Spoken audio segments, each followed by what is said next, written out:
So who makes the best lever action grease gun? Here's a table showing some of the specs. So the model number and the MSRP. Now we don't truly have the MSRP there for the double handle. The other industrial one, I was able to find that on Amazon for $70. So now in the US, that model number might be a little bit different in the future because it's going to have standard threads on the end. So I would expect a different price, and of course part number there. Same can be said with the double handle. Max pressure, now some of these might actually be claiming the actual burst pressure and not the working pressure here. So again, we're going to test that and see. Weight without the cartridge, length of the hose provided, if it does also come with the rigid pipe, warranty, and where it's made, and then some of those additional features. So the first thing I want to test is how much force does it actually take to pull the follower all the way out, and see, is there truly a difference in force between the brands. Now of course the easy fill ones have the plastic follower, force is 0. Now to do this, pretty straightforward. Got a load cell here, reads out here on this meter.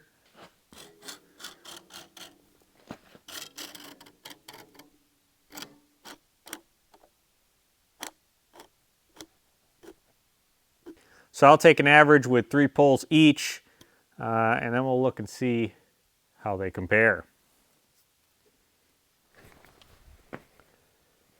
So let me show you the method to my madness on getting a grease gun to prime. I know sometimes people struggle with this. So pretty simple. Put the tube in, and all you're going to do is halfway thread this in. So not all the way. Give it a little bit of gap so that the air can escape. Now typically if you have the rod back and you turn it, you'll get to a position where it will lock the actual plunger. Then you can put force on the rod, forcing that air out here. So typically I'll do that once, then I'll pull the handle open. Do that again. Screw it tight. Now if you do have the air bleed, you can also push that when you've got force on that piston to help ventilate that air out. And then after that, should be a pretty straightforward process.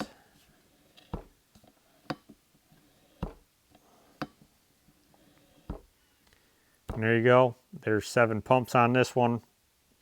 Now it does have a bleed screw here you can also open up while you're doing that. But like I said, not all of them have that.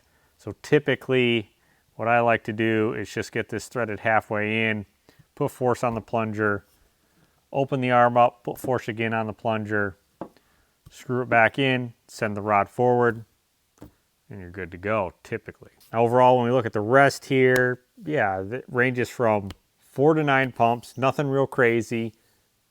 Again, these are dry, so it all really depends also on how long of hose they do come with, how many more pumps it's going to take to fill the system.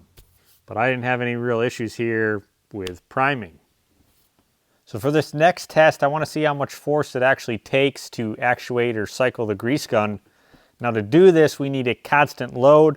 We have a hydraulic relief here. We're going to overcome this relief, so we're going to have a consistent load for each of the grease guns.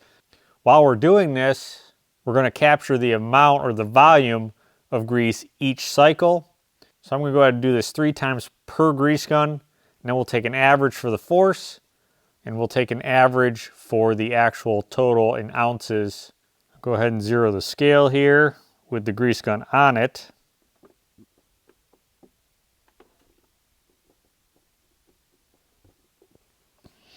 $35.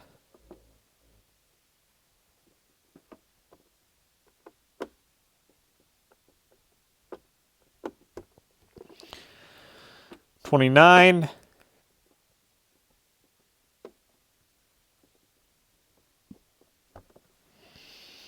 $38. So no, this probably ain't the most accurate way of testing this, but it gives us some data to look at here. It's quite interesting. So yeah, the Pittsburgh there, almost the lowest amount of force needed to cycle the grease gun.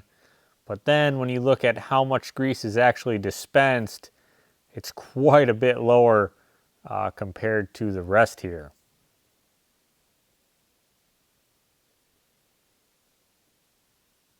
So for the final test, we're going to take a look at max pressure. We're going to see if any of them even come close to 10,000 PSI. Going to be using the same rig here that I used for the cordless grease guns and the locking grease couplers.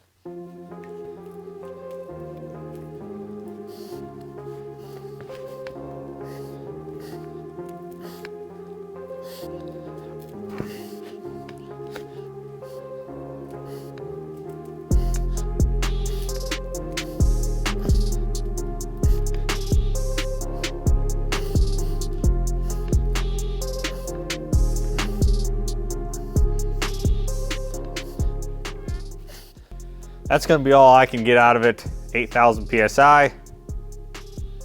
Some interesting results now, 7,000 to 8,000 PSI there. Those grease guns could probably go a little more. That's the max force I could apply to them. The Cobalt actually failed. We'll get into that in a little bit. And the Pittsburgh didn't fare very well either. So overall, what's my take? Well, we failed the Cobalt doing the pressure test. Comes with the hose and the fixed pipe. So your bulk and your breather on top. Dual outlet ports, so on top or on the side. Actually broke this little pin. Kind of an interesting concept here with this short and long handle. And then you can change the stroke right there. Of course, you're going to want a smaller stroke when it's in the pistol grip form. I did actually find the same thing, probably the actual manufacturer, cheaper on Amazon there. But just beware, it did fail. Right behind that, the Pittsburgh, yeah, it's the cheapest, 16 bucks. Nothing real fancy, rubber grip. It does come with the hose or the pipe here. You have bulk filling and vent, and you have a single outlet. But I could only get about 4,000 PSI out of it. And to get to that 4,000 PSI, it took plenty of cycles of the handle because of the low output per cycle. So personally, I would stay away from this. If you definitely have to go cheap, spend the extra $1. Go with the Aries with a longer hose. Comes with a pipe and the 18-inch hose. Same deal on the head like the Pittsburgh. And it also performed better pressure-wise, even though it looks like pretty much the same style grease gun. But honestly, the cheapest I would probably recommend would be this Holt. Comes with a hose and a fixed pipe. Single outlet there, your bleeder. No bulk fill on this, but you can suction fill. Followed by the Lincoln. Comes with a hose only. Single outlet, no bleed valve. You can bulk fill, but you're going to have to buy the fitting for that. You can also suction fill as well. Handle is a little elevated there so that you do not pinch your hand. I do like this heavier hose. I had a little bit of trouble with this coupler, and the volume per stroke, not the greatest. So then we were actually left with Pressel and Lock and Lube. Now Pressel did send me these two here, and Lock and Lube sent me this one. Now I did purchase this Lock and Lube about over a year ago. To me, this really comes down to preference. The Lock and Lube Easy Prime. So it comes with the hose, 10 follower caps, a rebuild kit here for the locking coupler. Before the hose, there is a swivel. Then the Locking Lube locking coupler, which attaches here on the side. Coarse thread, and if you notice, no follower. So the way it achieves that is one of those orange caps is down in there in this cartridge, which you can reuse this cap and also buy more if needed. So I've been using it and probably put 6 or so tubes through it, not too many. Sometimes what will happen is you'll pump and then there'll be no grease and you'll pump again, and of course you'll have pressure back. I think that's just the fact of all you do is have the cap. This pump mechanism actually has to pull vacuum versus ones with followers, which are supplying a little bit of force there inside the cartridge. Pressel Easy Fill dual handle. Comes with a hose, 10 follower caps, tip holder, single outlet, dual handle, and it also has a magnet on this side. Same deal like the Lock and Lube, coarse threads, No follower, you're going to put that plastic cap in there. Now keep in mind, both of the Pressels and I believe this Lock and Lube support NLGI 3 grease, which even if you're not using that, if you're just using NLGI 2, but if you're greasing in a colder climate, of course these are designed to work better. Now currently the two that Pressel sent me have metric thread on them, which is not a big deal in the EU. The ones that will be supplied for over here are supposed to be coming with standard thread. That way down the road, if you want to put a locking coupler on here, you can. But this is definitely an interesting concept where you can stick it to your machine, then you can hold your hose. That way you only have to use one hand on the actual grease gun. Pressel, professional grease gun. Out of the four here, if you're looking at the lower price, comes with a rubber hose, single outlet, bulk fill, holder there for the fitting. Like the Lincoln, you can get your hand around it. There's a little more room here, like if you were wearing a glove, so you're not going to pinch your hand. And the tube is actually coarse thread. So your normal cartridge fill, bulk fill, and suction fill. And the most expensive one here being the Lock and Lube. Comes with a hose, Lock and Lube coupler, rebuild kit for the coupler, swivel, combination bulk fill, air bleed, and a holding spot for the locking coupler.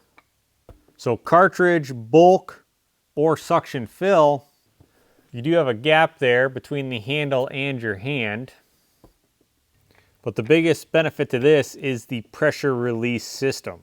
So when you fully extend the handle, you can see this drop a little bit, and that's going to relieve the pressure in the line. I do have a simulated blockage here, so just a grease zerk screwed into the fitting. What you'll first notice